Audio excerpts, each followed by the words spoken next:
Hola, buenas tardes. Bienvenidas al conversatorio Feminismos Vizca. Estamos hoy desde la Dirección General de Atención a la Comunidad. Mi nombre es Claudia Leticia Peña Testa y soy titular de la Unidad de Atención para Personas con Discapacidad. Esta actividad que vamos a tener el día de hoy, este conversatorio, es parte del Festival Virtual 8M, Mujeres, Liderazgo e Igualdad. Y hoy estamos muy contentos porque nos acompañan la Red Nacional de Feministas con Discapacidad. Y bueno, para nosotros es muy importante visibilizar todas las actividades que se están realizando, pues no nada más en la universidad, sino en otros lugares, en México principalmente, sobre justamente visibilizar estos grandes temas, ¿no? Por una parte el feminismo, pero también la discapacidad, ¿no? Nosotros pues somos parte de una diversidad de nuestra sociedad y para nosotros es muy importante visibilizar todas las voces. Esta es una de las finalidades de este festival. Y bueno, para que conozcan a nuestras invitadas, vamos a pedirles que cada una se presente y posteriormente empezaremos con algunas preguntas que nos van a ayudar a ir haciendo esta charla pues más dinámica, amena y que conozcamos pues el sentido de esta red tan interesante. Entonces yo le voy a pedir a Ana si es tan amable de empezar. Hola, gracias Claudia. Bueno, mi nombre es Ana García. Yo soy de Naucalpan, Estado de México. Tengo discapacidad motriz. Soy artista visual, egresada de la Facultad de Artes y Diseño de la UNAM. Gracias, Ana. Bien, vamos a escuchar a Laura, por favor. Laura, adelante. Gracias, muy buena tarde. Mi nombre es Laura del Carmen Muñoz Guzmán. Soy de Jalapa, Veracruz. Soy docente de educación especial y trabajo en una escuela de educación superior en la Normal Veracruzana para servirles. Gracias, Laura. Sí, Trini, por favor. Hola, buenas tardes. Yo soy Trini Barra, soy de Ciudad de México. Actualmente radico en Mérida, Yucatán. Tengo discapacidad psicosocial, trastorno bipolar y soy artista visual y desde el arte recientemente asumida como feminista y desde el arte me interesa derribar cuestiones que violentan nuestra salud mental, nuestro entorno y que como sociedad nos duelen. Gracias. Gracias, Trini. Sí, Erlinda, te escuchamos. Yo soy Erlinda, estudio filosofía en la Facultad de Filosofía y Letras. Tengo discapacidad múltiple debido a una enfermedad crónica. Muchas gracias, Erlinda. Y bueno, vamos a iniciar este conversatorio pues con la pregunta que yo me imagino que también algunas personas que nos escuchan se están haciendo, ¿no? ¿Cuáles fueron los motivos que llevaron a que se conformaran como Red Nacional de Feministas con Discapacidad? Si nos pueden, por favor, ir platicando. ¿Sí? Bueno, quien gusten. Gracias. Esto surge a partir de la pandemia. En el estado de Veracruz se crea un grupo de Facebook, un grupo intergeneracional de feministas del estado de Veracruz. Inicialmente solamente iba a ser Jalapa, pero se fueron incorporando varias mujeres del estado. Y en una actividad que estábamos haciendo con el Instituto Municipal de las Mujeres, precisamente viendo el tema de la interpretación, surge esta idea, ¿no? Nos contactamos ahí con una chica porque empezó a decir que es importante que se tuviera el intérprete y ya le empecé a decir que pues por supuesto que se iba a tener. Y después me contacté con ella para ver que pues el tema que ella sabía de discapacidad y de feminismo, porque desde hace muchos años, bueno, yo tengo casi 45 años, y en realidad en pocos espacios se habla de la discapacidad, en pocos espacios, bueno, estamos empezando a hablar de feminismo, y definitivamente esto es algo que necesitamos visibilizar, como mujer con discapacidad orgánica y además como maestra de educación especial. Entonces, cuando nos contactamos, decimos, es que necesitamos crear un espacio para poder visibilizar, para que la gente sepa, para que la gente se dé cuenta que aquí estamos y que también requerimos espacios y que también requerimos diferentes apoyos, ¿no? Ya sea de la sociedad civil, de la ciudadanía y además también del gobierno, cualquiera que sea, ¿no? Y entonces fue así como ella y yo empezamos. Ella también es de Veracruz, es de Coatzacoalcos, Lorena, y empezamos a contactar a todas las demás y fue el interés principal. Gracias. ¿Alguna de ustedes quisiera agregar algo? ¿Sí? Sí, Ana. poco a poco nos fuimos sumando, pues más chicas a esta red. Algunas fuimos contactadas directamente por otras y después ya cuando empezamos a hacernos un poco más públicas a partir de noviembre, me parece, hicimos una página de Facebook, Femidiscas MX, donde también empezamos a recibir otras chicas que tenían el interés de unirse. Entonces, pues a partir de entonces la red ha estado creciendo. Y bueno, una de las cosas principales que hacemos es sobre todo conversar sobre pues nuestras experiencias, ¿no? Como mujeres con discapacidad, porque pues la discapacidad es una palabra que engloba muchísimas experiencias súper distintas entre sí y pues nosotras tenemos la experiencia de la propia, pero en realidad nos falta mucho por conocer de las experiencias de otras. Entonces, parte de lo que hacemos con la red es justo hablar de nuestras experiencias para pues aprender de diferentes discapacidades y diferentes experiencias. Gracias, Ana. ¿Alguien más quisiera comentar algo en relación justo a este surgimiento? Porque es interesante cómo coinciden. Entonces, no sé, aquí Trini. Sí, a mí particularmente me invitó Gaby Aragón y pues creo que este es un espacio también de mucha hermandad, de mucha amistad. Yo me sentí muy escuchada, muy impulsada, se surgen fortalezas a través de un descubrimiento propio y de un tejer entre todas. Y como dice Ana muy bien, todas tenemos una experiencia de una discapacidad diversa, ¿no?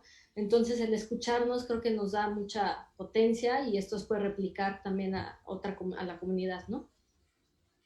Sí, gracias. Erlinda, ¿quisieras comentar algo más? Sí, bueno, justo de lo que mencionaban Ana y Trini respecto a la escucha, también ha sido muy importante la red.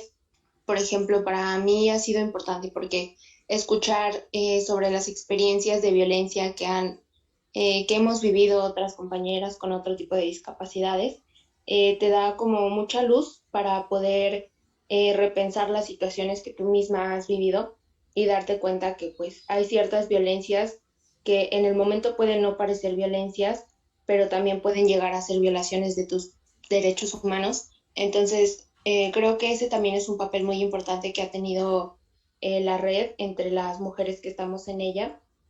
Nos ha ayudado a darnos cuenta que hay ciertas cosas que no tenemos por qué seguir permitiendo. Gracias, Erlinda. Bueno, las escucho y lo primero que me viene a la mente es justo esta necesidad de un espacio como el que ustedes están creando. Yo les comentaría qué tan fácil o qué tan difícil está siendo justamente el trabajo de empezar a conformar la red, porque por lo que comentan tienen poco tiempo, pero esto cómo ha sido, como muy rápido o ha ido más lento, porque bueno, yo imagino desde fuera que no identifico un espacio como este que ustedes están comentando, y entonces al empezar a salir a la luz este espacio, ¿qué onda con la respuesta de las demás personas, de las demás mujeres con discapacidad? Sí, Lau, ¿puedo otra vez empezar contigo? Sí. Sí, adelante. Ha sido bastante interesante cómo hemos ido poco a poco haciendo red, porque en específico es lo que estamos haciendo red entre nosotros. sido tan complicado el hecho de podernos contactar tal vez unas con otras. Sin embargo, bueno, como mujeres, sabemos que no todas las mujeres, por alguna u otra razón, somos feministas. Entonces, bueno, el hecho de tener o presentar una condición de discapacidad no está ligada con la otra. Entonces, bueno, esta parte de repente decimos, oye, ya fulanita sí, pero ¿sabes si es feminista?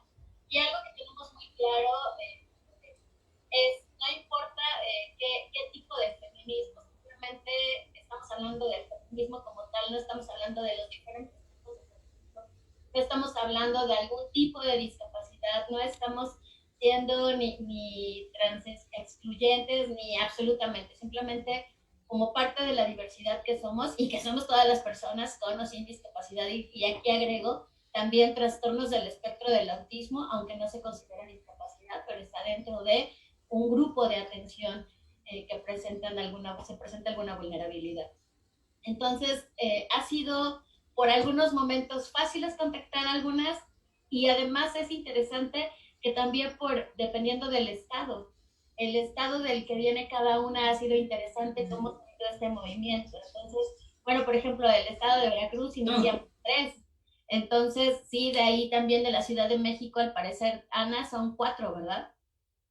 3 o 4 también. Entonces, bueno, esta mirada, ¿no? De también de dónde eres, cómo se ha ido construyendo y deconstruyendo también, tanto la parte feminista como la parte de la discapacidad, porque también es política, ¿no?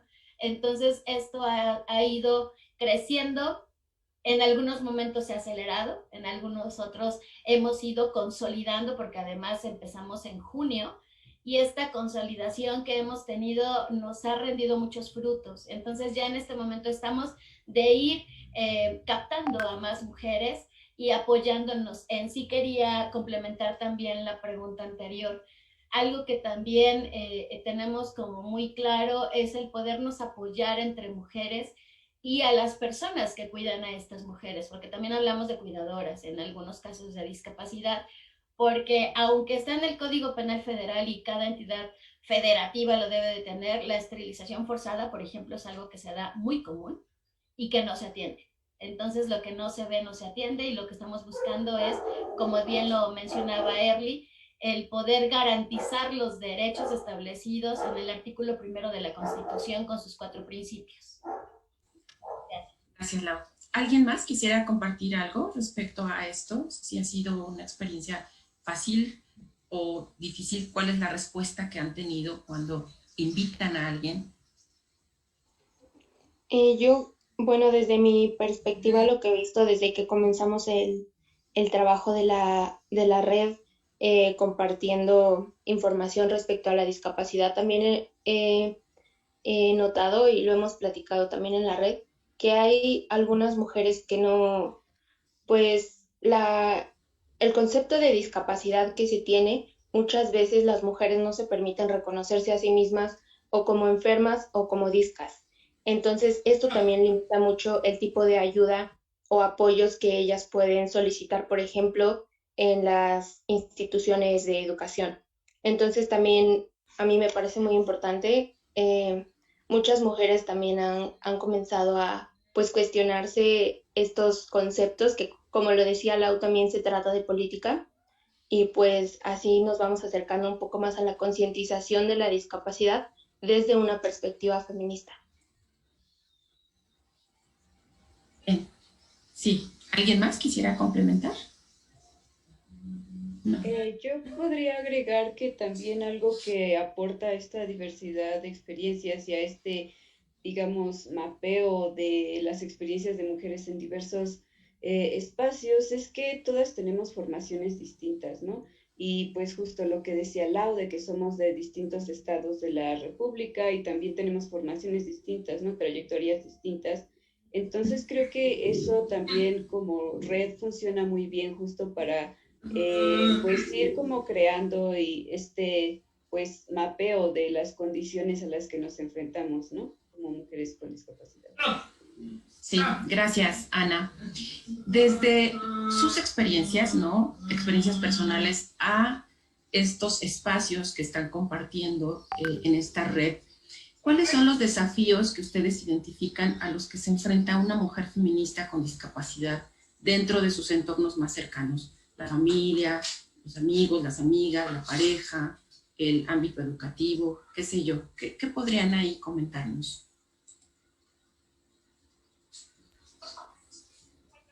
En ese sentido, habría que dividir esa pregunta. Porque primero, lo que encontramos como mujeres feministas y además mujeres feministas con discapacidad. O sea, estamos hablando que de alguna u otra manera el feminismo actualmente está recobrando, ¿no? Recuperando, tomando mucha fuerza. Sin embargo, todavía hay muchos espacios en los que el hecho de decir soy feminista es como decir, uy, te voy a espantar, ¿no? Ya llegó la mala. Entonces, después, si además saben o dices que presentas una discapacidad, pero ¿cómo? Entonces nos encontramos con diferentes situaciones. Primero porque ambos son, bueno, en el caso de la discapacidad es una construcción social. Se va construyendo y es parte del poder decir, además hablando de las dificultades y las barreras que nos encontramos en los diferentes entornos. Por eso es que desde el CIF se habla de la discapacidad y no de la minusvalía, por ejemplo. Entonces, el hecho de decir, bueno, tengo discapacidad y además soy feminista, tanto en la familia como con las amistades, como con la pareja, esto sí genera un estigma distinto. Por ejemplo, el hecho de decir, ay, sí, tienes tal discapacidad, ¿no? Con el tiempo se van dando cuenta también. Y de repente decir, pero además eres feminista, eres de las locas. O sea, de repente es encontrarnos con esta doble construcción que se ha dado. Lamentablemente, de ninguna de las dos ha sido positiva. Y entonces nos encontramos con estas diferentes barreras. El hecho de que a lo mejor una pareja haya dicho, ¿sabes qué? Éramos novios y terminamos porque te dio una hipoglucemia, ¿no? El desconocimiento a esos grados o el hecho de decir, ¿sabes qué? Como hoy estabas irritable, mejor terminamos, ¿no? Entonces también con la familia el decir, uy, a ver de qué carácter está hoy, o ay, a ver qué requiere hoy, o qué de medicamento se acabó, no sé, este tipo de situaciones, y después decir, ¿sabes qué? Voy a ir a la marcha, me voy a ir a tal lugar, voy a ir a hacer esto, o estoy haciendo esto, ay, pero ten cuidado porque también está tu salud, porque también, entonces pareciera en algunos momentos que no pueden convivir ambas, o sea, eres una o eres otra, pero en algún momento no puede ser las dos. Y entonces es también lo que nosotras estamos deconstruyendo. Entonces, una mujer y una mujer tiene el derecho de decidir lo que quiera. Y si es una mujer que la atraviesa la discapacidad, pues también tiene el mismo derecho de elegir lo que quiera, ¿no? Sí, en este sentido, justo hay una mayor visibilización sobre esta interseccionalidad, ¿no? Pero te escucho, Laura, y pienso que es a la inversa, ¿no? O sea, si ya hay un estigma en torno a mujer, luego discapacidad, cuando una mujer con discapacidad se apropia, ¿no?, de estos discursos, vuelve a entrar en este tema donde es doblemente estigmatizada, doblemente discriminada, doblemente excluida, etcétera, etcétera, ¿no? Sí. ¿Ustedes qué han observado, Trini? Porque ustedes que también nos comparten estas diferencias que tienen, ¿no?, desde las condiciones que tienen, me imagino que hay retos que coinciden, pero también habrá retos que tienen su especificidad. Ya decían hace ratito el cuidado. No es lo mismo con alguien que tiene una necesidad de apoyo importante, significativa, a alguien que tiene diferentes necesidades, ¿no? Entonces, Trini, ¿tú ahí qué nos podrías compartir? Claro, sobre los cuidados, por ejemplo, yo quisiera recalcar la importancia de tener una red de apoyo, ya sea con o sin discapacidad, pero en la discapacidad psicosocial las redes de apoyo son súper importantes, ¿no? Y aparte, pues todos somos interdependientes, todos dependemos de alguna u otra forma de los demás. En mi caso también una de las barreras sería la autonomía o la independencia económica, como el conseguirla o el retribuir, tener una retribución económica a través de mi trabajo como artista visual. Ha sido que se ha mermado también por diversas, creo que sí, situaciones de la discapacidad psicosocial. He tenido 2 crisis psicóticas y creo que en cada crisis pues sí hay un tiempo de recuperación y eso quita como a la productividad, ¿no? Y a las exigencias cotidianas, y creo que también, pues sí, hacer cuenta que como sociedad ser más empáticos a este tipo de situaciones dentro, específicamente hablando de la discapacidad psicosocial, que son temporadas, ¿no? Cuando ocurren estas crisis psicóticas o de locura, y después se puede volver a la eutimia o al estado natural de la cotidianidad con un debido tratamiento. Otra de las barreras, bueno, por ejemplo, en lo personal, una expareja, llevábamos 4 años de novios y justo en mi segundo internamiento salgo del hospital y a los 2 meses termina conmigo, ¿no? Entonces, sí, es una cuestión, tendrá habido otras razones, ¿no? Pero pues fue muy casual que después del internamiento pasó esto, y pues es el estigma que se tiene en torno a esto, ¿no? Él mismo me decía, es que no tienes esa condición, aunque yo estuve internada y todo, ¿no? Entonces sí, puntualizar que pues también educarnos todos, ¿no? Como sociedad y como la persona que tiene la discapacidad, es educarse constantemente, ¿no? Pues esto de los modelos, el modelo de presidencia, el médico y el social, cada uno tiene un enfoque diferente. Antes se veía como castigo, como caridad, como cura, y ahora como un sujeto de derechos. Creo que es muy importante pues educarnos constantemente y cómo nos definimos, ¿no? Sí, sí, sí. Claro, muy importante lo que dices. Y hablando de retos, justo en la parte de la red de apoyo, ¿no? O sea, ¿cómo se construye una red de apoyo? Si nosotros pusiéramos esta red nacional de feministas con discapacidad, ¿lo podemos nombrar también como una red de apoyo? ¿O qué otras características tiene su red? Ana, ¿nos quisieras platicar? Pues hasta cierto punto sí podemos funcionar como una red de apoyo, y justo también porque nos interesa esta parte de saber cómo realizar acompañamientos, ¿no? Justo como lo mencionaban Early y Lau en la pregunta pasada, como saber estos procesos de la defensa de los derechos humanos y todo esto, que creo que es un apoyo un poco distinto al que está mencionando Trini ahorita, pero también es un apoyo necesario, ¿no? Creo que pues sí, como red en ese sentido sí funcionamos también como un apoyo y pues como amigas, ¿no? Con la sororidad que tenemos como amigas. Sí, gracias, Ana. Erlinda, ahorita que te comentan tanto Trini, Lau, Ana, sobre justo la red, los retos a los que enfrentan, ¿cómo nos podrías tú ayudar a comprender esta parte del acompañamiento? Porque hay ocasiones que nosotros decimos, ok, yo te voy a apoyar, ¿no? Pero hay ocasiones en que pensamos por la persona con discapacidad, por la estudiante, ¿no? O por la mujer, o por la hija. Entonces, me imagino que en el espacio que ustedes tienen también es una oportunidad de expresar cómo viven este apoyo o este acompañamiento que muchas personas le llamamos así, ¿no? Pero que a veces no es necesariamente lo que ustedes están necesitando, ¿no? Entonces, ahí, Erlinda, ¿cómo nos podrías ayudar a comprender esta parte, ¿no? Pues creo que lo más importante para dar un verdadero apoyo, por ejemplo, a una mujer con discapacidad o que vive una situación de enfermedad crónica, lo importante es cuestionarse a una misma.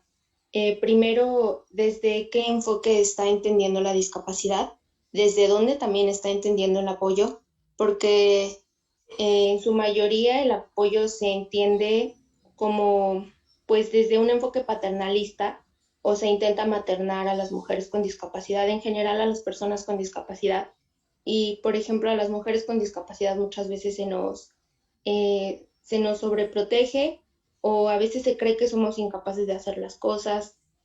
Entonces, pues sí hay que cuestionarse mucho el apoyo antes de brindar el apoyo, porque no es posible pues tratar de darle a una persona o tratar de brindarle el apoyo que necesita o de cubrir sus necesidades sin primero entender que la persona con la que estás tratando primero es una persona antes que su enfermedad, sus medicamentos, antes que su situación de discapacidad.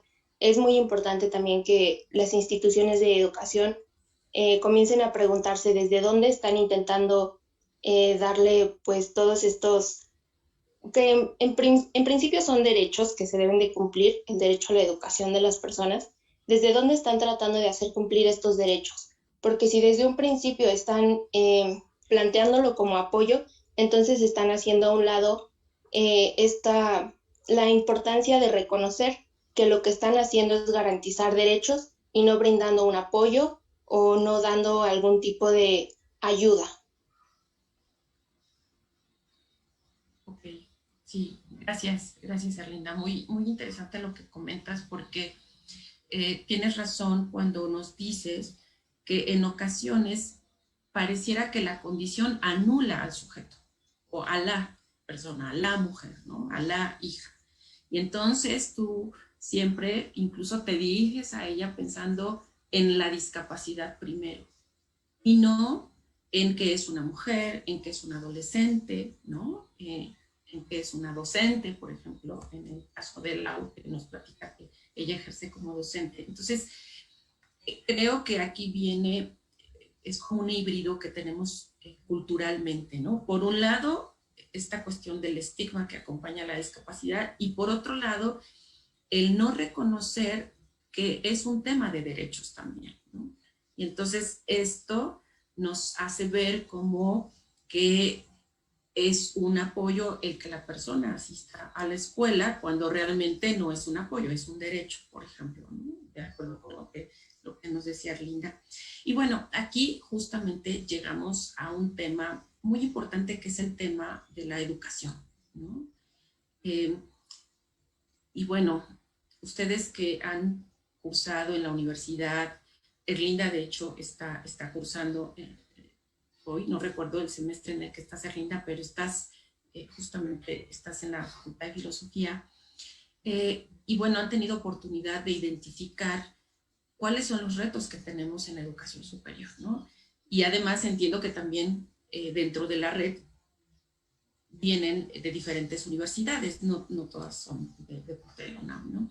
Entonces, ¿qué retos identifican? ¿Coinciden los retos con las diferentes universidades en las que ustedes se encuentran? Ana, ¿nos pudieras platicar al respecto?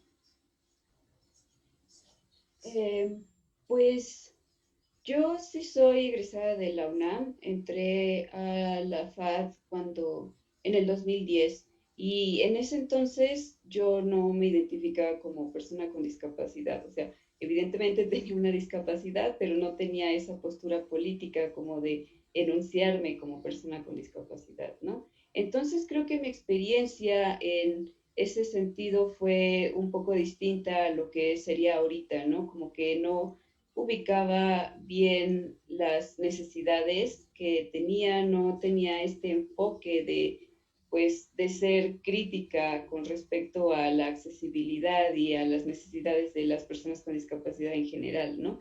Pero bueno, de lo que puedo decir ahora, viendo en retrospectiva, es, por ejemplo, que yo nunca, en ese entonces, nunca me enteré que existiera algún departamento, alguna unidad de servicios para personas con discapacidad, ¿no?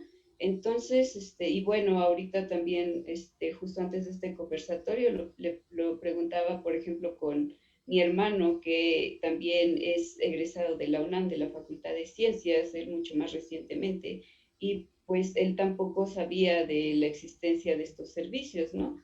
Entonces, pues creo que una de las principales cosas que debería pues ser lo primero en abordar es justo que haya esta difusión, ¿no? Que se sepa. Y esto es como, no solo de, bueno, tenemos estos servicios, justo como decía Early, enfatizar mucho cuál es la postura con la que van a dar estos servicios, ¿no?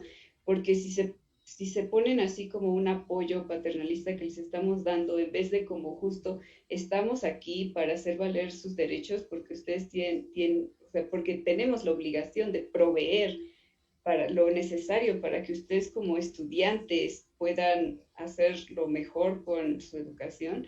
Entonces, pues es muy diferente, ¿no? Creo que muchas personas, justo empezando por cómo se enuncia esos servicios, es la primera cosa que los jalaría o no a acercarse, ¿no? Y también, pues, esta cosa también, creo que algo importante es justo crear esta cultura de la discapacidad. Hay mucha desinformación en general, ¿no? Entre también los docentes, los administrativos, todos los trabajadores, no solo entre estudiantes, ¿no? En cómo convivimos con la discapacidad, cómo se nombra, ¿no? Porque creo que algo que sí es muy generalizado, no solo dentro de las universidades, sino en todos lados, es que ni siquiera la gente en general sabe cómo nombrar a las personas con discapacidad. Existe mucho esta cosa de decirles personas con capacidades diferentes y un montón de otras palabras, ¿no? Pero justo también porque no hay una información adecuada y generalizada de el marco en el que nos estamos insertando ahorita, ¿no? De derechos, de un modelo social y todas estas cosas desde los que nosotros nos posicionamos. Gracias, Ana. Sí, ¿tú qué nos dirías, Trini? Bueno, tú también eres de una licenciatura de diseño, pero también eres de la FAD. Bueno, no, yo egresé de Artes Visuales del Limba, de la Esmeralda, y en ese sentido igual les quisiera contar una experiencia ahí que tuve en 2010, fue mi primer crisis de trastorno bipolar, y me di de baja y pues sí iba a la escuela en una actitud muy extravagante, con manía y demás. En 2016, después de que pasó esto y todo, una compañera me dice, sí, se comenta que a través de un ejercicio de autorretrato que hiciste, te volviste loca, ¿no? Así me lo comentó. Y le dije, pues sí, ¿no? Y ya empezamos a platicar y todo, pero aquí a lo que voy es que pues la falta de empatía que se tiene otra vez como hacia estas actitudes o hacia estas condiciones, ¿no? Más bien, y de ahí lo voy a hilar con una escena del documental de Crip Camp, que justo es una usuaria de silla de ruedas, que comenta que está muy feliz porque pasó una ley que ya había accesibilidad de rampas y todo, pero decía que ella se sigue sintiendo excluida por la sociedad y desde las actitudes cotidianas, ¿no? Se siente excluida desde el trato, desde lo básico, desde lo más humano. Y creo que ahí eso me cautivó profundamente porque me identifiqué, ¿no? En ese sentido, como, pues, y en discapacidad psicosocial más, ¿no? Que la barrera más grande, el estigma es la ignorancia que se tiene hacia nosotros como peligrosos, como tontos, como incapaces, como pirados al borde, ¿no? Y pues acentuar que es una crisis pequeña un tiempo y en esa crisis se aprende muchísimo. Es ahora, lo viví con temor en esa época, a los 22 años, ahora tengo 33. Lo agradezco profundamente como un tesoro de autoconocimiento muy valioso, pero después de haber pasado varios procesos de entendimiento sobre la locura, ¿no? Entonces, pues igual acentuar que como sociedad tener mayor información, acercamiento hacia las distintas discapacidades, pues en medios de comunicación como televisión, radio, cine, ¿no? Que se plasma ahí la discapacidad psicosocial, la locura de una forma muy morbosa. Entonces, pues desde ahí, desde lo actitudinal, desde lo cotidiano, es como los cambios, ¿no? Sí, en este sentido, por lo que comentan, vemos lo mismo, independientemente de la institución, por ejemplo, donde nos encontremos, seguimos conviviendo justo con estos estigmas, con estos estereotipos, medios de comunicación que también transmiten, ¿no?, estas ideas equivocadas y que se van perpetuando, ¿no?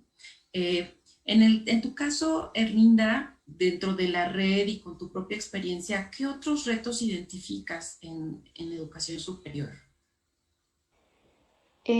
Pues en la educación superior lo principal que he notado es que pues hay una falta de educación entre pues las personas que tratan de apoyar a las personas con discapacidad y no es por falta de información, porque la información existe, es posible educarse, pero muchas personas se acercan a los servicios para dar este apoyo a personas en situación de discapacidad, creyendo que es como hacer buenas acciones, como empujarle la silla a alguien o darle el brazo a alguien para llevarla al salón. Pero en realidad apoyar personas con discapacidades en un inicio, educarse a una misma, cuestionarse, deconstruirse, son ejercicios de reflexión que conllevan mucho trabajo, pero también es un trabajo que docentes, personal administrativo no quieren llevar a cabo.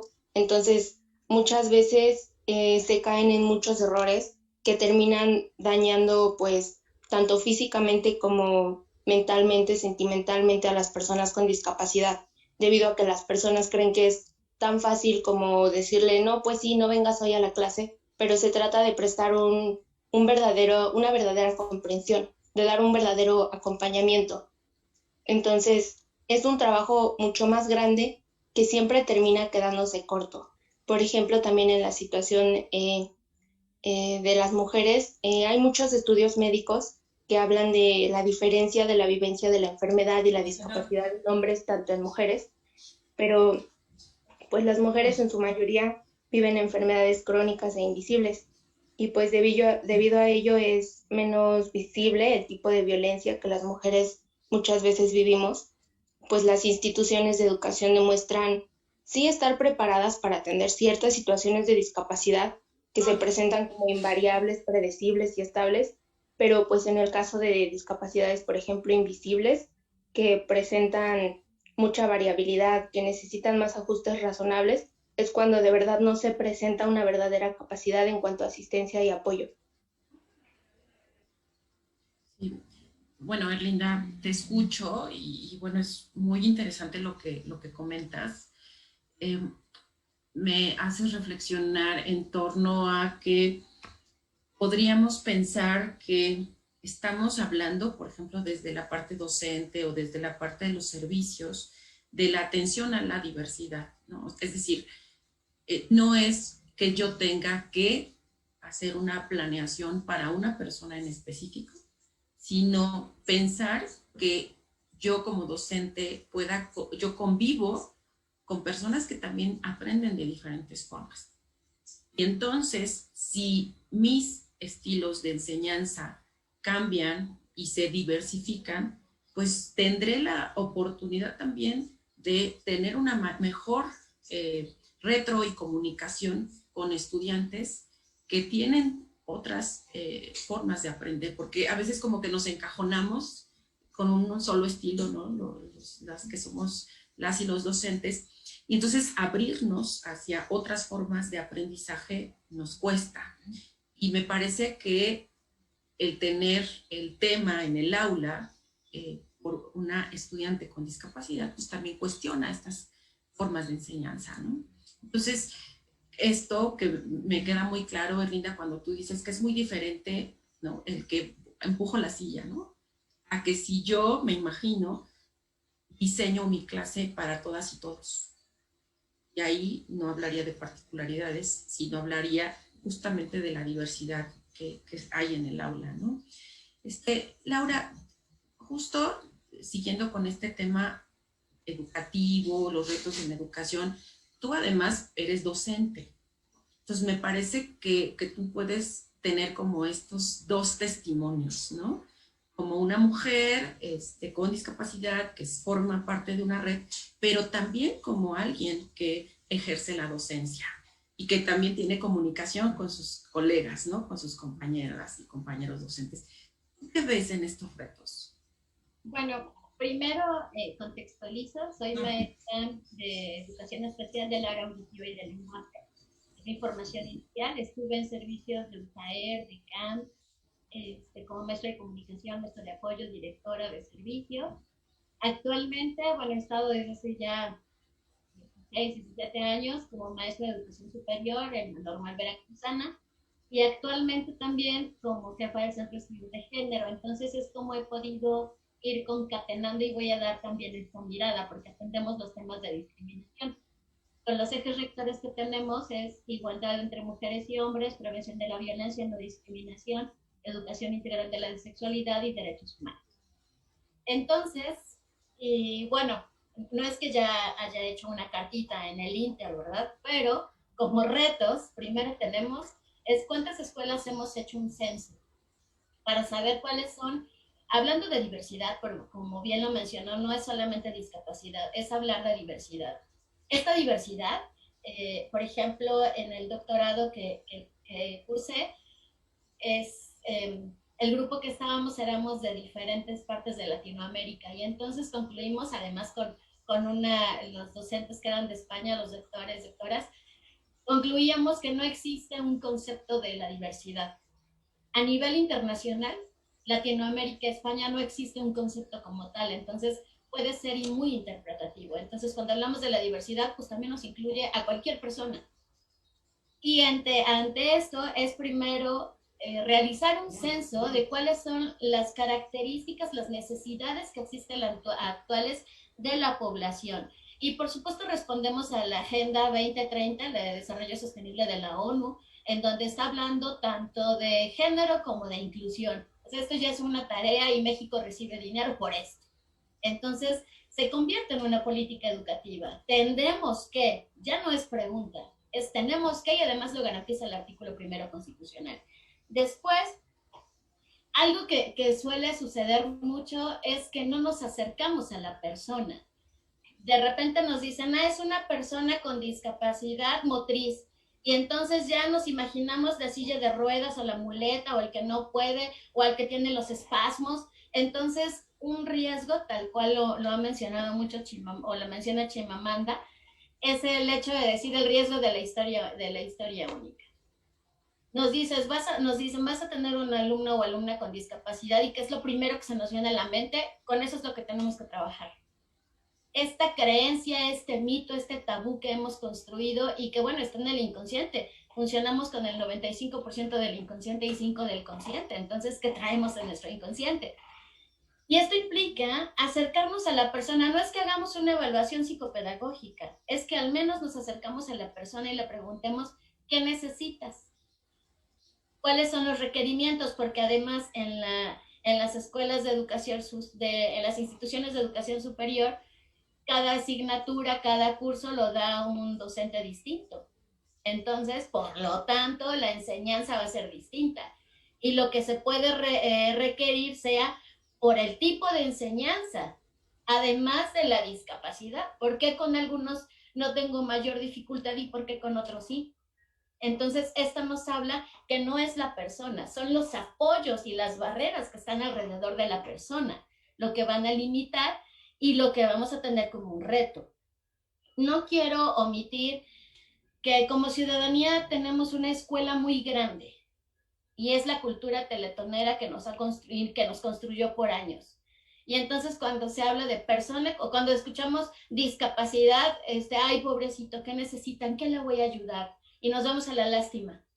Y entonces se pierde más bien esta cualidad como persona. Y el hecho de estar, y recupero, en educación superior, habemos personas de todos los perfiles y viva la diversidad. En estos perfiles no significa que se tiene la formación primero para hacer docencia y segundo para atender a la diversidad. Entonces, ¿cuál es el reto que tenemos muy grande? El poder formar, en este caso, bueno, nosotros estamos en educación, en educación normal, tenemos que formar a los formadores, pero en este caso se tiene que formar a las personas que están formando para diferentes perfiles. Ese es uno de los retos muy grandes que tenemos. De hecho, también sí quisiera mencionar cuántas de las escuelas o las instituciones de educación superior tienen una sala braille. Veo y me da muchísimo gusto saber que tienen intérprete de lengua de señas mexicana. En todos, ahora habría que hacer la pregunta. Por ejemplo, hay instituciones que son muy, muy grandes, como la de ustedes. Y en todos los espacios hay intérprete de lengua de señas mexicana. Cuando es el examen de admisión, hay alguien que les interprete a las personas sordas. En los lectores, en las computadoras, que a veces decimos, sí, tienes que hacer un trámite, pero tienes que ir primero a con tal espacio donde hay una computadora y metes tu registro. Y hay lectores de pantallas para personas con discapacidad visual. O sea, todas las computadoras tienen esto.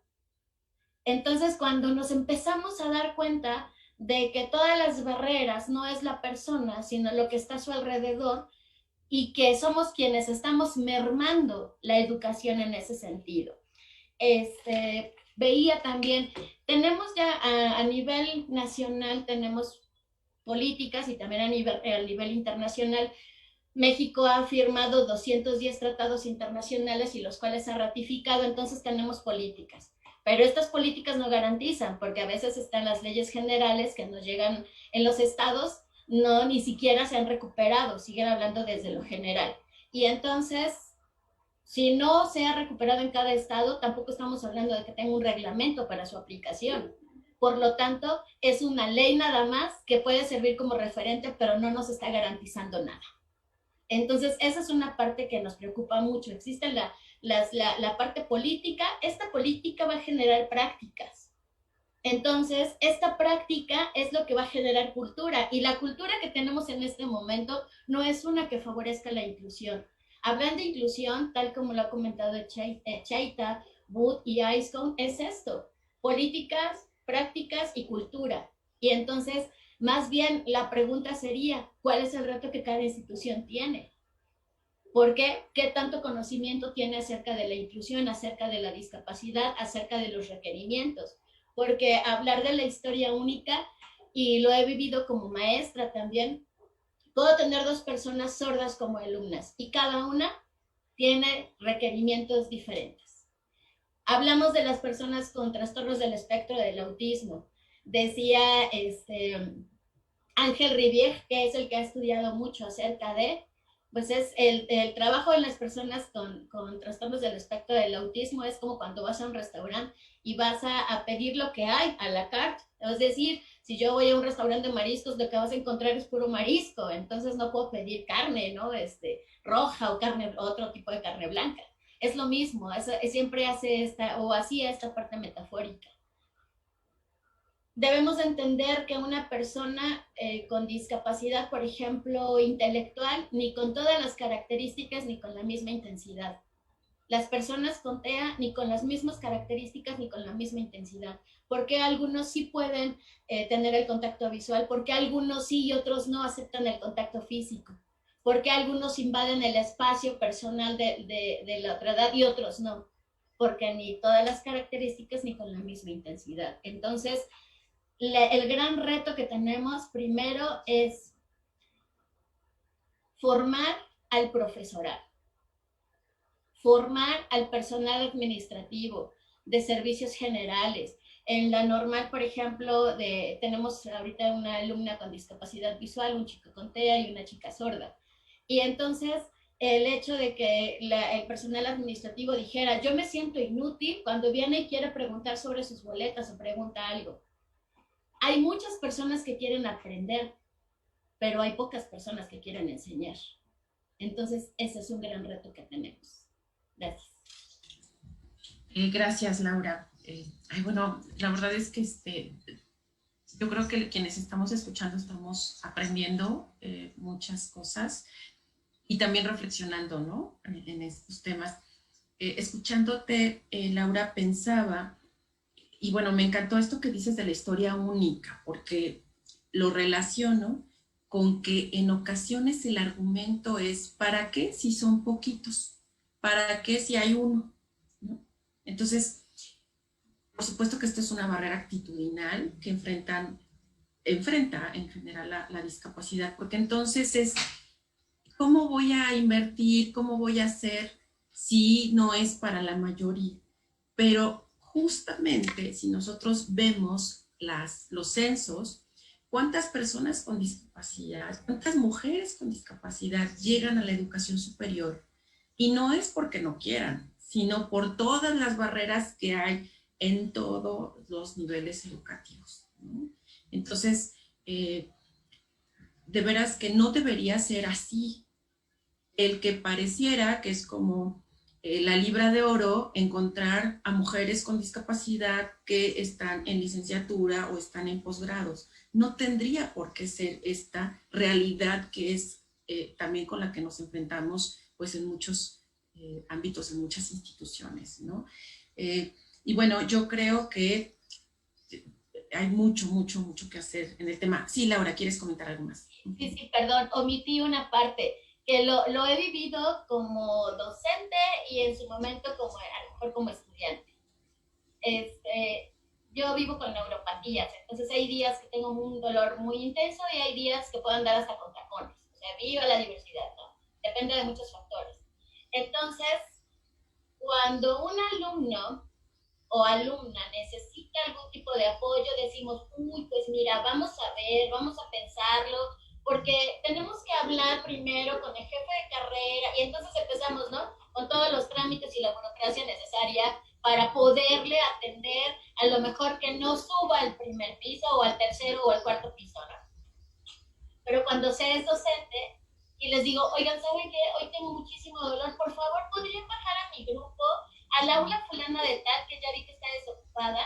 Ah, sí, maestra, claro que sí, con todo gusto. ¿Necesitan que le ayuden en algo más? Entonces, este derecho, tanto el estudiantado como el profesorado, tenemos las mismas posibilidades de que se ejerza. No porque lamentablemente lo sabemos, tenemos un poder. Y entonces este poder lo ejercemos. Pero cuando de repente, que es el estudiantado, quiere decir, yo también, porque tengo el derecho, no, espérate, no, primero tenemos que verlo, porque se va a hablar con la subdirectora de docencia, y entonces empezamos con todos los problemas ahí. Entonces, sí, no quería omitir esta parte de que me ha tocado estar en ambos lados, ¿no? El hecho de decir, cuando soy alumna a cuando soy docente es distinto, cómo se ejerce un derecho. Sí, muchas gracias, Laura. Y bueno, me gustaría que comentaran, y yo creo que es algo que nos gustaría, espero que así sea, también a quienes nos están escuchando, es cómo se imaginan la red en unos años más. ¿Qué esperan de la red y de pues, sus propios integrantes? ¿No? ¿Dónde se ven haciendo qué? No sé si Trini, ¿te gustaría comentar? Sí, bueno, creo que seguir conociendo más personas interesadas que se suman como feministas con discapacidad y que quieran aportar desde sus diversos quehaceres, creo que está increíble. Y seguir construyendo diálogos como en estos espacios, ¿no? Poder llevar, temblar, como estaba leyendo la otra vez que se decía que el feminismo era una filosofía de la sospecha. Y eso me gustó mucho, ¿no? Porque pues hacer tambalear o hacer dudar estos verdades, también omitiendo de la pregunta pasada, como en la academia me gustaría ver como también la representación del conocimiento de las mujeres en las diversas áreas, ¿no? Eso sería, y que eso no es un ajuste como externo, ¿no? Sino que es de la educación pública y que interfiere en muchas cosas. Y no sé si quieren complementar a alguien más sobre esta pregunta. Gracias, Trini. Sí, Pues sí. a mí me gustaría como que hubiera un espacio más grande para la discapacidad dentro de los feminismos, ¿no? Algo que hemos comentado con otras chicas de la red varias veces es que nos encantaría, por ejemplo, que en una marcha del 8M pudiéramos ir muchas mujeres con discapacidad como un contingente, ¿no?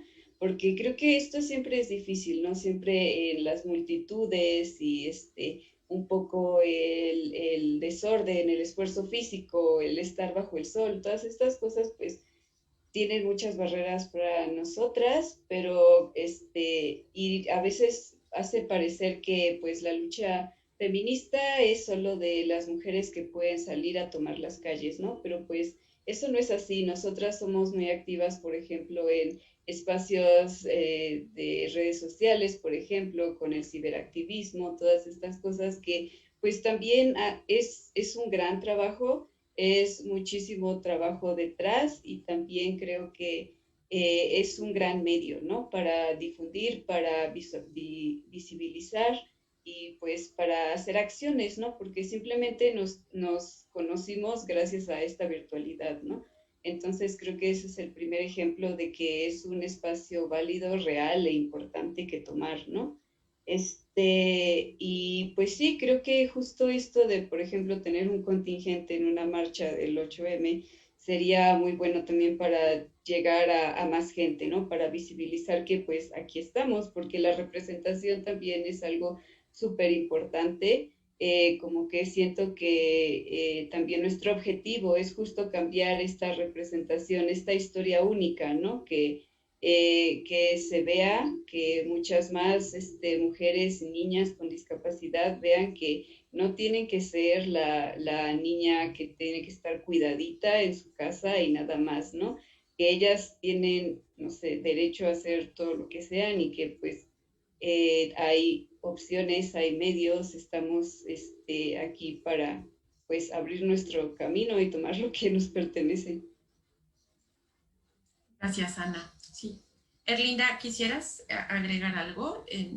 Tú particularmente, ¿cómo imaginas a la red en un par de años? ¿Qué es lo que esperarías que ocurriera?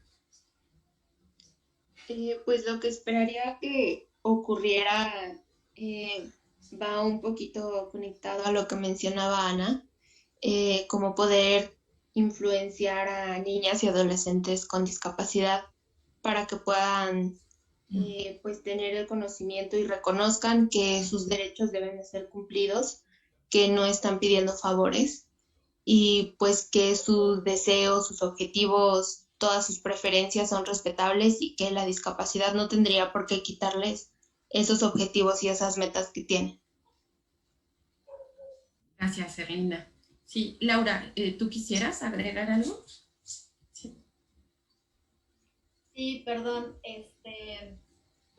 voy a empezar con una frase que suelo utilizar, así como la digo a la diversidad, la de malditas drogas, ¿no? Una quisiera soñar muy, bueno, no la utopía, pero sí mirar más allá, ¿no? De lo próximo.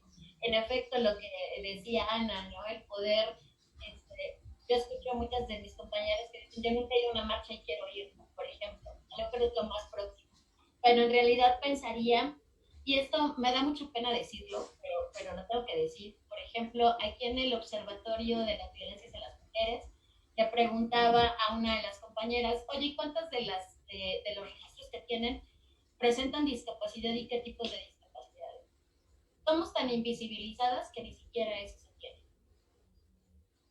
¿Cuántos de los feminicidios, cuántos de los de la violencia en sus tipos, modalidades, lo que haya, cuántas presentan discapacidad? No se tiene un registro. Hasta en ese espacio, ¿no? Si quisiera poder decir, no quisiéramos estar en todas las cifras, ¿no? Pero que al menos seamos visibilizadas en todos los espacios, en todos las situaciones que se pueden dar, que se dan con todas las mujeres. El hecho de poder generar política, porque la discapacidad es una postura política, pero generarlo esto en la política pública, generarlo en los diferentes espacios y en todos los niveles educativos, ¿no? Y también este impacto a la ciudadanía. Yo sí me veo una red que está impactando en una ciudadanía, que está generando otra cultura, que está generando lo que mencionaba, haciendo estas políticas y haciendo como esta red sí local, pero también estatales y también nacionales y también internacionales, porque hay una compañera que participa con Navarra Disca, que es a nivel internacional. Entonces, ir creando estas redes internacionales. Yo quiero, y eso me lo he planteado desde hace mucho, y eso sí es también a título personal, el hecho de la educación de la sexualidad en niñas y en mujeres con discapacidad. O sea, definitivamente esto ayudaría al proyecto de vida a que, así como cada una, a medida de sus posibilidades, y hablo con y sin discapacidad, ha creado su proyecto de vida, pues también dar esa oportunidad a todas las niñas. Y desde luego, también crear los grupos de masculinidad para los hombres con discapacidad porque también lo requieren, ¿no? Entonces, esto es generar las mismas condiciones para todas las personas, ¿no? Eso es lo que yo vería como red y hacer estos acompañamientos, porque bueno, sí me toca hacer acompañamientos a fiscalías, a centros de justicia para las mujeres y que definitivamente, por ejemplo, no tienen intérpretes. O sea, nos encontramos con situaciones totalmente lamentables y que esto pudiera impactar en toda la comunidad. Gracias. Sí, gracias, Laura. En Facebook nos escriben un comentario. Dice, felicidades a todas por su gran trabajo y me permite reflexionar sobre el gran trabajo que tenemos como maestros, eliminar barreras para nuestros alumnos. Muchas gracias a quien nos escribe. Y bueno, algo que dice Laura, y bueno, me viene a la mente, es esta parte de la sectorización que se ha venido trabajando como por discapacidad, ¿no? Se los comento por esta razón. Yo he tenido oportunidad de trabajar con grupos de sociedad civil y yo notaba esto como el colectivo de personas con discapacidad, el colectivo de personas sordas, pero veo que esto no es así en la red que ustedes tienen. ¿Lo pensaron así desde un principio o qué fue lo que pasó ahí? ¿Por qué no hacerlo como hay quien dice por patología, hay quien dice por condición, hay quien etcétera, etcétera, ¿no? Pero bueno, al final acaban siendo etiquetas también, ¿no?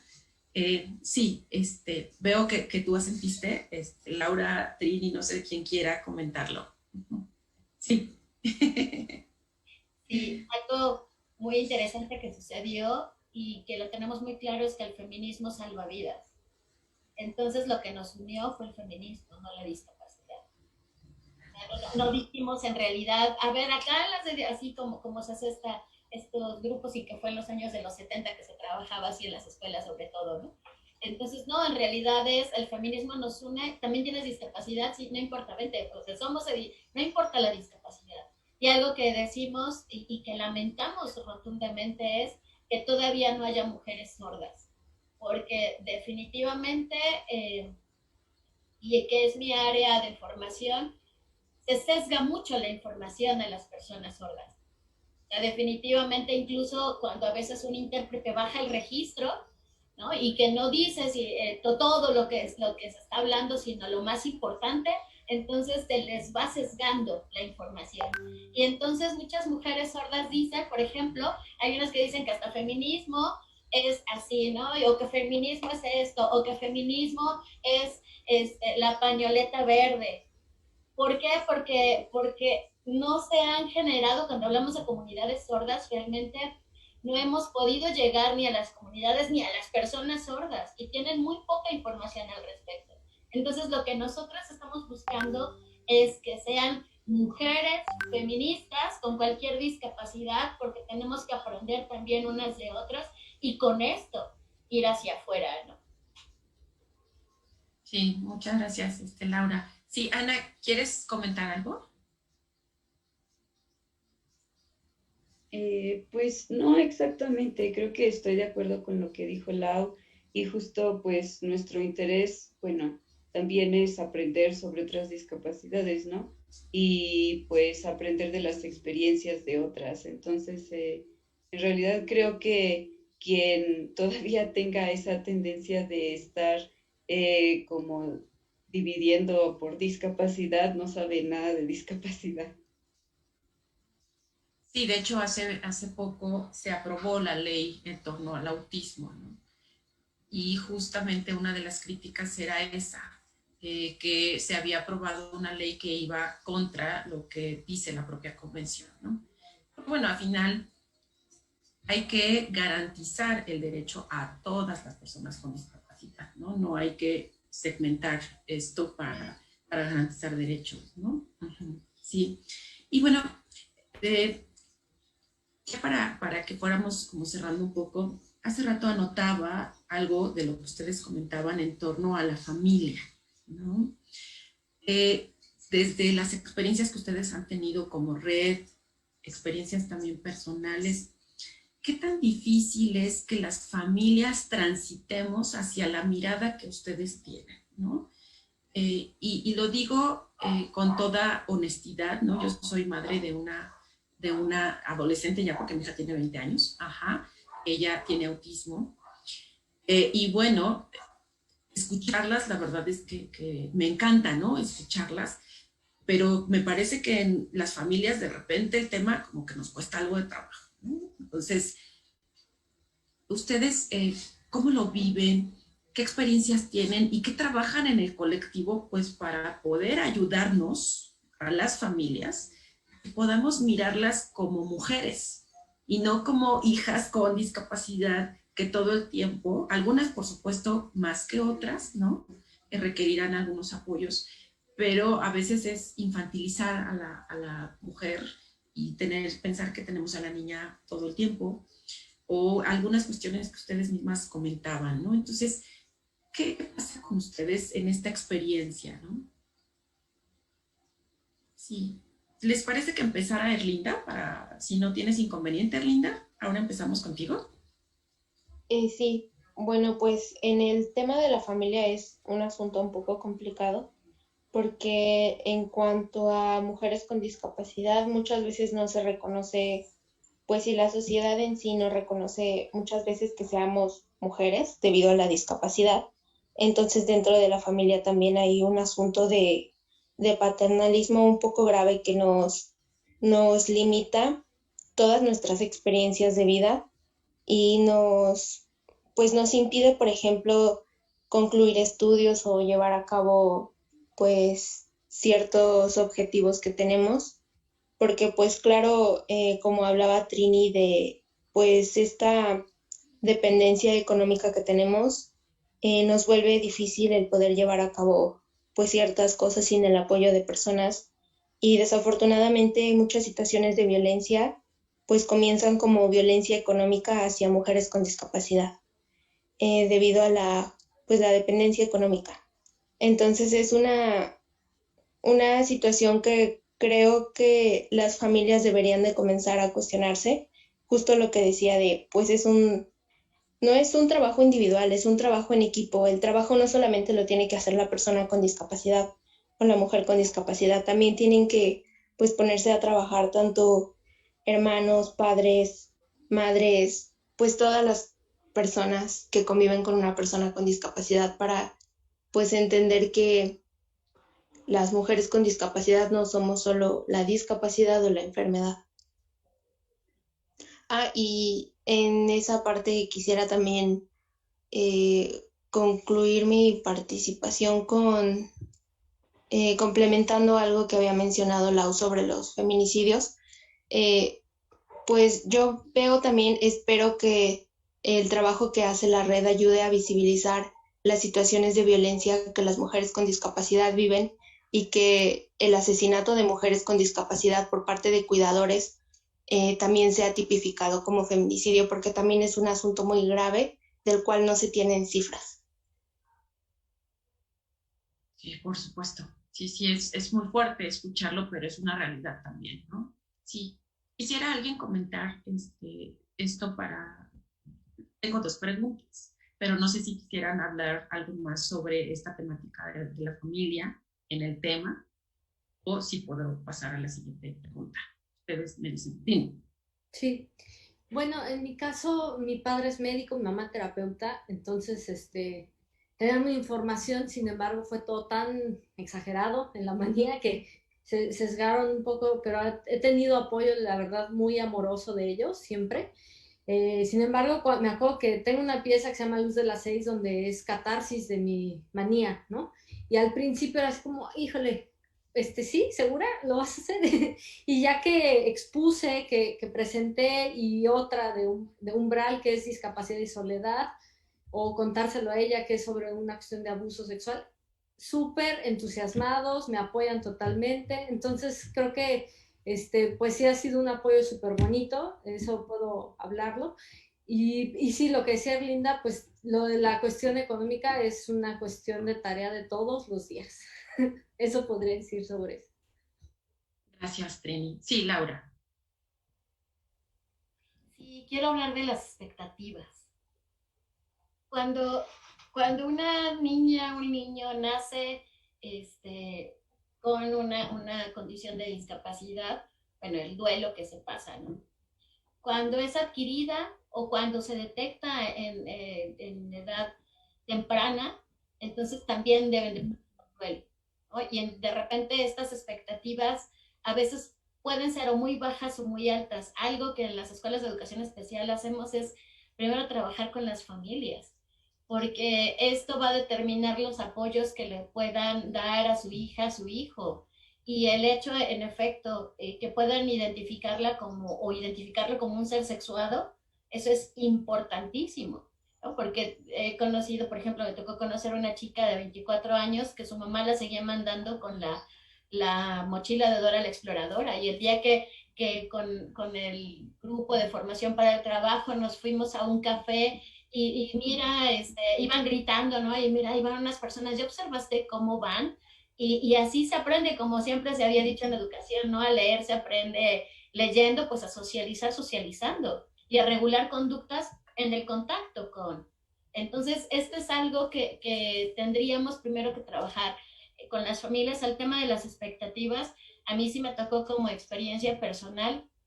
En el hecho es, por ejemplo, yo soy diabética desde que tengo 8 años y esto a lo largo de la vida, yo voy casi a cumplir 45 y entonces a lo largo de la vida me ha generado muchos, o me ha traído, ha generado mella. Pero tan solo decir, es diabetes, ¿no? O sea, no es en sí, en su momento no se veía como una discapacidad. Y el hecho de que mi mamá, por ejemplo, después de que terminé la educación superior y me iba a seguir formando, empecé a cursar la maestría inmediatamente y que mi mamá dijera, ay, fíjate, mira hasta dónde has llegado y yo pensé que te ibas a morir tan pronto. Este tipo de creencias, el hecho de decir, a ver, es mi mamá, o sea, lo hubiera escuchado de muchas personas, del te vas a morir pronto, no vas a lograr nada, ni una maestra en la normal me lo dijo, ay, mijita, mejor vete a estudiar corte y confección o cocina, algo en donde sí puedas lograrlo, ¿no? Entonces, esas expectativas externas sí lastiman, pero las internas, las de la familia, esas sí definitivamente generan una huella importante. Y el hecho de decir, a ver, espérame, el poder trabajar con una y el decir, o sea, eso lo dijo mi familia, lo dijo mi mamá.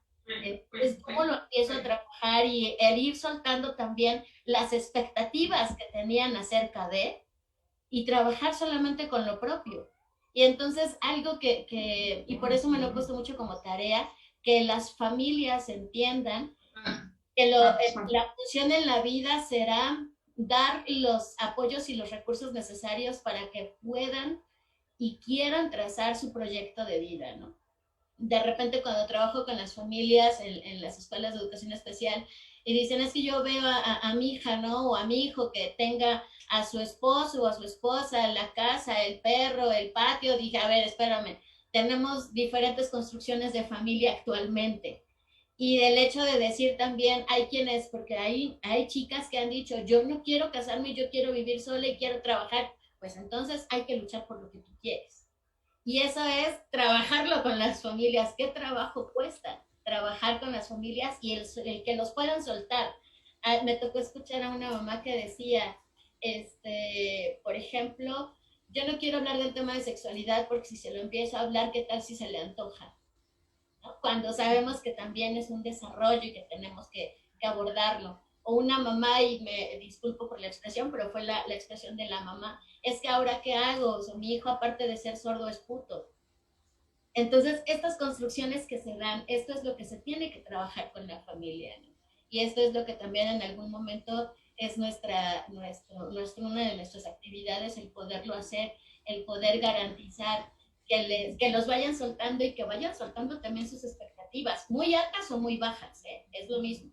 Expectativas en... Muchas gracias, Laura. Miren, en Facebook tenemos el comentario de integración educativa. Gracias por compartir sus saberes, experiencias y testimonios. ¿Qué significado representa para ustedes la palabra disca? Sí. Ana, ¿te gustaría contestarnos? Pues DISCA es nuestra apropiación de la discapacidad, ¿no? Es justo, bueno, usamos persona con discapacidad porque es la palabra que se usa en la Convención de los Derechos de las Personas con Discapacidad, en las legislaciones del país, etcétera, etcétera, ¿no? Pero apropiárnosla, hacerla nuestra, como todavía quitarle todas esas, digamos, estigma, ese significado como un poco negativo o mal visto, es hacerla nuestra y es ser disca. Gracias, Ana. Miren, tengo un comentario de Mireille Lázaro y dice, gracias por visibilizar, creo que es sumamente importante sabernos incluidas y activas en los feminismos desde la virtualidad. ¿También estarían incluidas las mujeres neurodivergentes? Y bueno, me gustaría, Laura, veo que comentas que sí. ¿Podrías aclarar qué quiere decir neurodivergente? De hecho, tenemos una compañera, Gaby, que ella habla, y también Lore, que hablan de la neurodivergencia específicamente. Y hablamos de esta parte neurológica y que hablamos de esta diversidad. Entonces, también, pues simplemente también se considera la neurodivergencia como parte de la discapacidad y como parte de la diversidad. Incluso algo que hemos aprendido mucho de Gaby es el que diga el poder reivindicar la palabra loca. Cuando dicen, por ejemplo, ¿no? Oye, pinche vieja loca o esta vieja loca. Sí, estamos locas, ajá. Pues sí, una discapacidad psicosocial. También tenemos que reivindicar la locura. También quitarle, como hablamos de las discas o de la disca, es también esto, quitarle toda la parte negativa. Y sí, en efecto, tengo una condición, ¿no? Que puede verse desde esta manera, pero no que no tenga esta connotación negativa únicamente, sino que estamos hablando de estas diferencias también a nivel neuronal y eso habla también de la neurodivergencia, ¿no? Entonces, por eso es que sí quiero hacer hincapié que todas tenemos cabida en la red. No necesitamos tener tales o cuales, o que ya tienes, como esto que decimos, el certificado de discapacidad que te lo tiene que dar tal institución o los servicios de salud, y llegas con ese, sí, no, definitivamente sería lo más absurdo que hiciéramos, ¿no?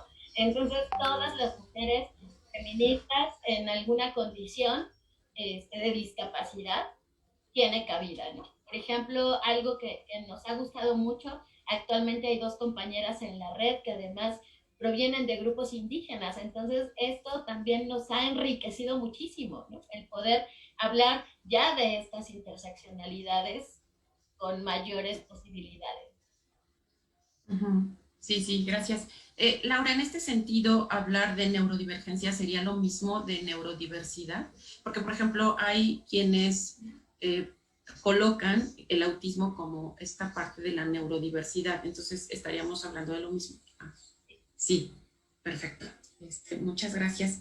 Bueno, pues vamos cerrando este conversatorio que la verdad ha sido muy rico, ¿no? Cada una de ustedes ha hablado de temas muy interesantes y temas pendientes, por supuesto, que tenemos nosotros. Entonces, a mí me gustaría que para cerrar, cada una de ustedes, si es posible, nos diera como un mensaje a la comunidad, ¿no? Que nos está escuchando, mujeres con y sin discapacidad. Seguramente hay hombres, hay madres, hermanos, ¿no? Incluso estos espacios son muy ricos porque después tenemos muchas reproducciones, ¿no? Yo particularmente lo pondré en un sitio donde habemos familias y me encantará que las escuchen las familias, ¿no? Entonces, ¿qué les dirían a todos nuestros escuchas, ¿no? ¿Que lo están haciendo ahora o que lo harán más adelante en torno a esta idea, a todo lo que pues nos toca, ¿no? Dentro de la sociedad con el tema de feminismo y discapacidad. Sí. Trini, ¿empiezas tú? Bueno, me quedé pensando, y creo que es importante decirlo, del certificado de discapacidad, por ejemplo, no está enunciado la discapacidad psicosocial. Entonces desde ahí se ve como algo importante. Yo fui, traté y me dijeron, pero ¿cómo? Tú no tienes nada, ¿no? Y yo, ok, bueno. Entonces, eso desde ahí es importante visibilizarlo, ¿no? Como la discapacidad psicosocial, estos episodios de locura importan y aparte enunciar que, bueno, con la pandemia se ha puesto foco a la salud mental y creo que esto ha sido muy bueno, pero hace visible un hecho que ya era una pandemia, ¿no? Que la depresión ya es primer discapacidad a nivel mundial. Entonces, pues nada, como informarnos continuamente, la psicoeducación es súper importante. Y retomaría, y me gusta mucho una frase de una activista de teoría CRIP que se llama Laura Moya, que escuché en un conversatorio, que es ese cuerpo que no es capaz de performarlo todo el tiempo, de performarse todo el tiempo, ¿no? Entonces, como poner esta onda de la perfección de los cuerpos y que no admite diversidad de cuerpos, de experiencias, es muy absurdo, ¿no? Socialmente, solo tener una línea y porque si nos damos cuenta, somos más, ¿no? Quienes tenemos diversidad de experiencias y todos somos vulnerables y todos tenemos dolencias. Entonces, ver el dolor de una forma más amorosa, las experiencias de vida también, las historias únicas personales importan y pues seguir informándonos, educándonos y es actividad de todos, ser más empáticos en lo cotidiano. Gracias, Trini. Y bueno, muy importante lo que acabas de señalar, ¿no? De esta discapacidad psicosocial, que me remite a que muchas veces nuestra cultura, cuando hablamos de discapacidad, es asociar a algo físico, algo que puedas ver, ¿no? Y entonces, inmediatamente, cuando no lo hay, pero ni se le nota, pero no se le ve, o debe de tener alguna marca, ¿no? Entonces, esto, por supuesto, que también representa una barrera actitudinal, ¿no? Sí, no sé si Ana, Erlinda quisieran comentar justo esta parte para ir cerrando.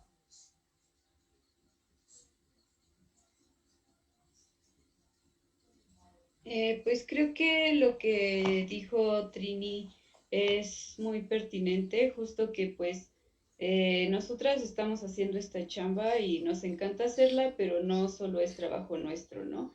Como que también queda en todos los demás que investiguen, que lean, que acudan a más conversatorios como que se cuestionen, o sea, sus prácticas cotidianas, lo que piensan, cómo hablan, cómo nos nombran.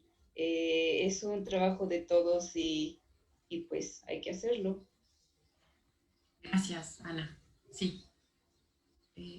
Bien, no sé si Erlinda, Laura, quisieran comentar algo. Adelante, Erly.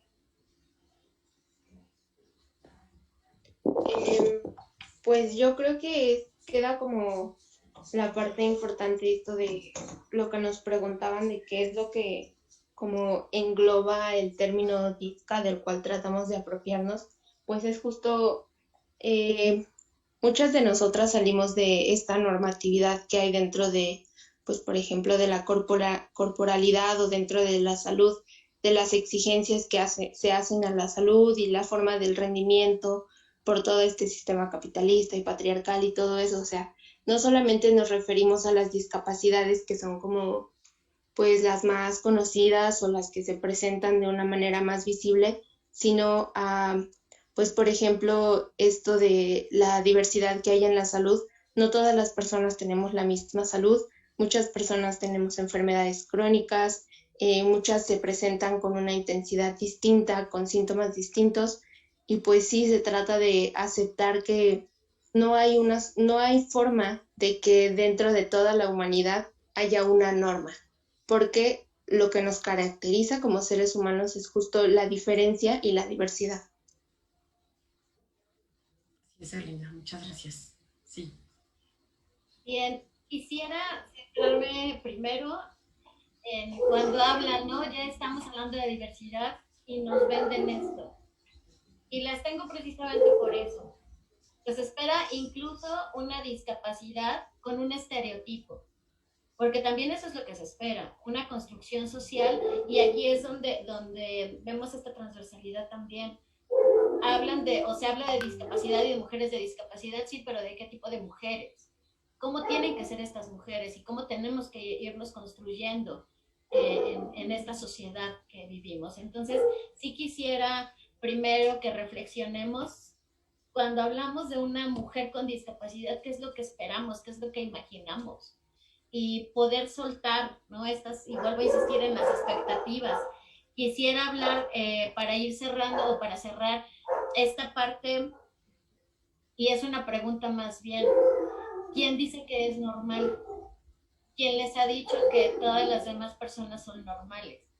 Hablando de esta normalidad, ¿no? Y invitando a que nos demos cuenta que todas las personas somos parte de la diversidad, ¿no? Ni mejores ni peores, simplemente somos parte de la diversidad y como parte de la diversidad aprender a vernos, a reconocernos, a respetarnos y a podernos vincular, a crear estos lazos, a hacer sociedad, a hacer ciudadanía.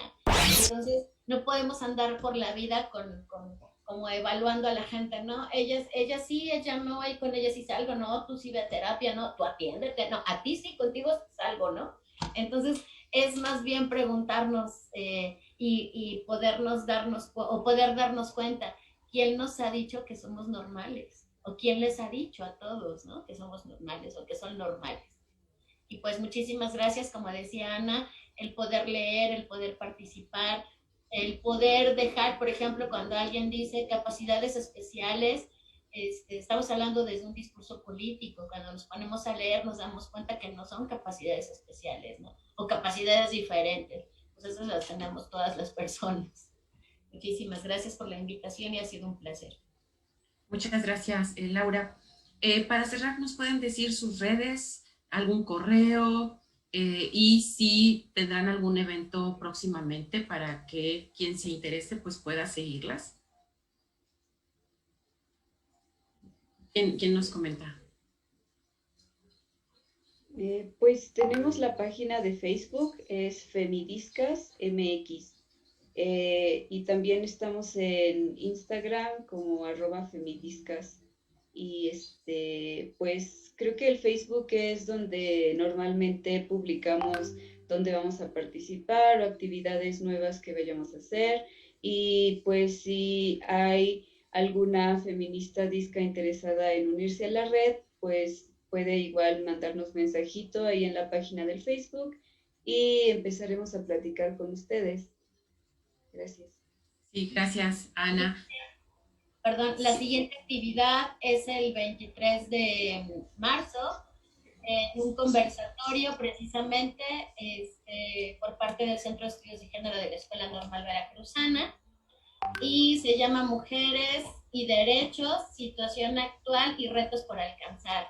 El 30 de marzo también estamos en un programa que se llama Deconstruyéndonos, así está en el Facebook, y vamos a estar precisamente con Ángel para poder hablar sobre también la discapacidad, feminismo y discapacidad. Pues muchísimas gracias, Ana, Trini, Erlinda, Laura. Ha sido un gusto enorme platicar con ustedes. Gracias también a Laura y Vanessa que nos han hecho el favor de interpretar.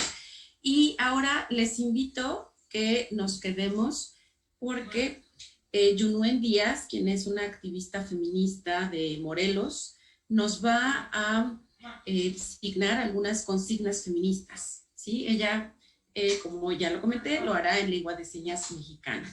Y Mariana Meneses será la intérprete de lengua de señas. Entonces, nosotros cerramos nuestro conversatorio agradeciendo nuevamente su participación y pues veremos ahora a Yunuen y a Mariana con esta interpretación de consignas feministas. Gracias.